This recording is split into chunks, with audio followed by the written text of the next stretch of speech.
Katie Britt, everybody's favorite Republican response spokesperson, the Alabama senator who came on after Joe Biden's State of the Union message. She's doubling down. That's the move now, Kim. You know, you double down. You never don't apologize, never back down. Exactly. I mean, could have just come on with a "my bad, I'm sorry," but no. She wants to make it clear it's the bad, evil Democrats who, she says, don't do enough fact-checking. Wait a minute. Yeah. What? In her right. Someone who had all the facts wrong is saying the Democrats didn't do enough fact-checking. My bad. I'm sorry. She's the one who stood up there, or rather sat down there at her kitchen and opened her flabby lips. She could have said anything. Well, I don't like the flabby lips thing. I don't like the insult like that. She had the opportunity. The flappy lips were going. Oh, no, she had the opportunity to say whatever it was she wanted to the American people. And she chose something that was untrue to blame on President Biden. And she was wrong. And she should have been a better person, and she should say she's sorry. Well, now you should be... It was wrong, it was stupid, and I'm trying to be a better person. Now, if you could fill in a couple of details when you say that she related something that wasn't true. She was relating essentially a story of a trafficked woman from 20 years ago, right? It happened 20 years ago. She was suggesting, though, in fact, very strongly suggesting that it happened under Joe Biden's watch, right? And it happened under the former Bush administration. Right. She makes the point in her response, well, it's the liberal media, of course, that misses her broader point about the tragedy of human trafficking on the U.S.-Mexico border. Of course, it wasn't that point she was making. The point was that all of this was going on under the current administration. So she says, quote, they're interested in burying the truth about Joe Biden and his border crisis. The liberal media isn't interested in the truth. When all the facts come out, people will see the truth. She said that in a podcast interview hosted by GOP Senator Ted Cruz, everyone. Yeah. Wow. So it's the media's fault that she misspoke? Or that she included a story that she tried to blame on someone whose fault it was not? Yeah. Right. Yeah. The liberal media. Woohoo. No, it's your fault. Katie, Britt. Yeah. Well, it was obviously a mistake, and in hindsight, I wouldn't have done it. And that's Ted Cruz after the Mexico trip. Let's get out of here Mexico trip. It's cold. Let's get out of here. Hey, look, we don't have school. Let's get out of here. Exactly. So that's the latest on Katie. She is doubling down, and she says, in your face, you libs. The Mark Thompson Show. Meantime, Aaron Rodgers, apparently in a conversation with a CNN correspondent, brought up, this is about a decade ago, as it turns out, but an early conversation, I say early, meaning it's not contemporary. This is about 10 years ago. He brought up the fact that he thinks the Sandy Hook massacre, which is just a brutal, horrifying page in the American history of gun violence, Aaron Rodgers brought up the fact to this CNN correspondent that he thought it was a bit of government theater. He essentially suggests that it's not real. That puts him in a pretty rarefied group of conspiracy theorists. But who was the guy that was sued, the talk show host that was saying Sandy Hook wasn't real? Alex Jones. So he's an Alex Jones guy, is what that's what I'm saying. It's a pretty. It's an elite group. Yeah. The essential point that he makes is that Sandy Hook never happened. Okay. But now, because he's being considered supposedly for the RFK Jr. number 2 slot, he's on the short list. Supposedly, again, this is in a New York Times leaked story earlier this week. He's denying it. And he's trying to essentially suggest that this conversation never happened. It was around the Kentucky Derby in 2013, and the CNN correspondent was introduced to Aaron Rodgers. And her name is Pamela Brown, by the way. And apparently Rodgers immediately began attacking the news media for covering up important stories, among them Sandy Hook, and brought up the tragic killing of these 20 children and 6 adults by this gunman at Sandy Hook Elementary School, claiming it was actually a government inside job and that the media was intentionally ignoring it. He's a conspiracy theorist, Lulu. The reality is, I think that Rodgers realizes now that I would hope it's beginning to dawn on him that, you are really elevated to another level of scrutiny when you are running for office. And this kind of stuff in this environment is going to surface. The internet, your posts, your remarks, your interviews, they are combed for anything like this.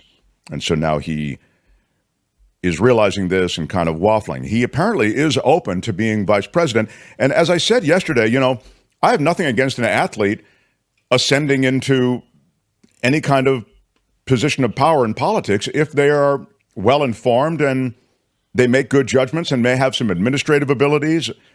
I don't see any of those things in Aaron Rodgers. Hey, Jack Kemp was a star quarterback. Yeah. He was the Western New York senator. And he was a Republican. I'm sure we disagree on a lot of things, but he was solid as an administrator. Anyway, my point is I don't have anything against, just because you don't have to come up through politics to be eligible to ascend into high positions in politics. But in this case, I think this guy's just, he's deep at sea. So, but that's the latest on him. And so I think there's more to come with Aaron Rodgers. And I don't think he should have concentrated on being the host of Jeopardy. Remember when he wanted to be the host of Jeopardy? He was on the list of people who were in there doing Jeopardy. He wasn't bad, I thought. But I don't think when it comes to public policy and areas of politics that he may have to weigh in on, it seems to me like he might be in deep space. The Mark Thompson Show. Speaking of athletes who may move on to positions of authority in politics, how about Steph Curry, everybody? Yeah. He is hinting at a future in politics. Why is this doing this, Tony? Tony doesn't know what you mean. I mean, how many times I subscribe to the Chronicle. I subscribe to all of these different. Oh my God! I'm just. You hitting a paywall? I'm already a subscriber. Hang on a second. Sorry, everybody. It happens. Somebody sent something in the comments. Like, why does Mark get so agitated about whatever? I work so hard on this show. I really do. I mean, it's a big project to get this show launched. We work at KJO Radio. I come over here. I'm looking at every little thing. So yeah, every little thing bothers me because I'm so invested in it. If I weren't invested in it, then it would be like, I've got it here. Steph Curry is contemplating a potential entry into politics. He's even hinting at a possible presidential run during President an interview. Curry. Yeah, Woo! All right. President Curry for 3 points. Let's go. There's never been anything like this. Yeah. When he was asked about entering politics and making a run for the White House after retiring from basketball, Steph Curry, who turns 36 today, said, maybe. I have an interest in leveraging every part of my influence for good in the way that I can. I'm not going to say the presidency, but if politics is a way that you can create meaningful change, or if there's another way outside of politics, I'm open to it. He conceded that he's not entirely ruling out the idea of running for president. But he said not anytime soon. Mm-hmm. He seems committed, Steph Curry does, to really positive change, doesn't he? He really does. And, yeah. He wrote a kid's book called I Am Extraordinary. And it's a book that he's hoping helps kids find their inner confidence. So he's all about the positive and helping people be their very, very best. Well, if that's true, he has no place in American politics. True, And this is their new host. Yes, exactly.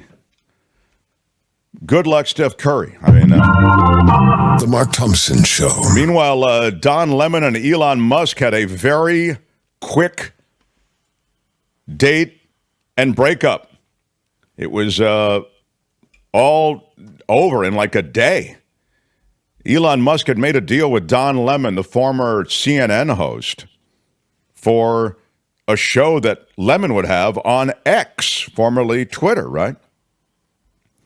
And apparently, in sitting down with Don Lemon and talking to Don Lemon and being asked some, to Don Lemon's credit, pretty tough questions about drug use, Elon Musk scrubbed the whole thing. Elon Musk publicly encouraged me to join X with a new show, saying I would have his full support, Don Lemon said. Lemon said that he pressed Musk about the rise in hate speech on X since the billionaire took over the social media platform last year, asking him if he believed that he and the company had a responsibility to moderate hateful content. I don't have to answer questions from reporters, Don, said Elon Musk. The only reason I'm doing this interview is because you're on the X platform and you asked for it. Otherwise, I would not do this interview. Lemon also asked Musk about a recent meeting he held with former President Donald Trump. Musk and Trump, as you know, met in Palm Beach with donors for Donald Trump. We reported that out here. Remember, I told you that, with a one wave of the pen, essentially, Elon Musk could make all of Donald Trump's debt go away. I was at a breakfast at a friend's place and Donald Trump came by. That's it, Musk said. And he said Trump did most of the talking. Saudi Arabia pays cash. Okay. Lemon also brought up Musk's open use of the drug ketamine, asking the SpaceX founder if he believed it posed a problem for his government security clearance. Musk, Lemon said, answered no, because he has a prescription for ketamine. Well, after things finished, Lemon said in his statement on social media that he's going to release this interview, even though it will not be released on X, although Lemon says it will be released on X. There have been conflicting messages on that. If it's released on X, we can know that the algorithm for its release will be played down. Right, Tony? They can just essentially bury it. I mean, that's how that stuff works, I think. Even as they talk about free speech, I mean, Musk claims to be a free speech absolutist, as you know. But the reality is that he will likely bury this interview. And one thing is for sure, buried the deal that he had with Don Lemon. The Don Lemon Show is welcome to publish its content on X without censorship, as we believe in providing a platform for creators to scale their work and connect with new communities, said the X people in an official statement. But like any enterprise, we reserve the right to make decisions about our business partnerships.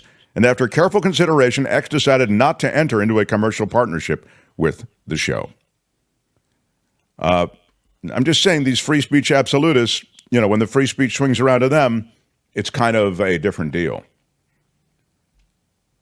In any case, that's the latest on Don Lemon and Elon Musk. Musk, who's very relevant because he is one of the richest men in the world, and frankly, richest men in the world type people, they are relevant all the time to public policy and to the culture. The Mark Thompson Show. Hi, it's Mark, and I thought that was great. Hit the notification bell. You'll know whenever there's a new video being dropped, and please subscribe to our channel to help us save the universe.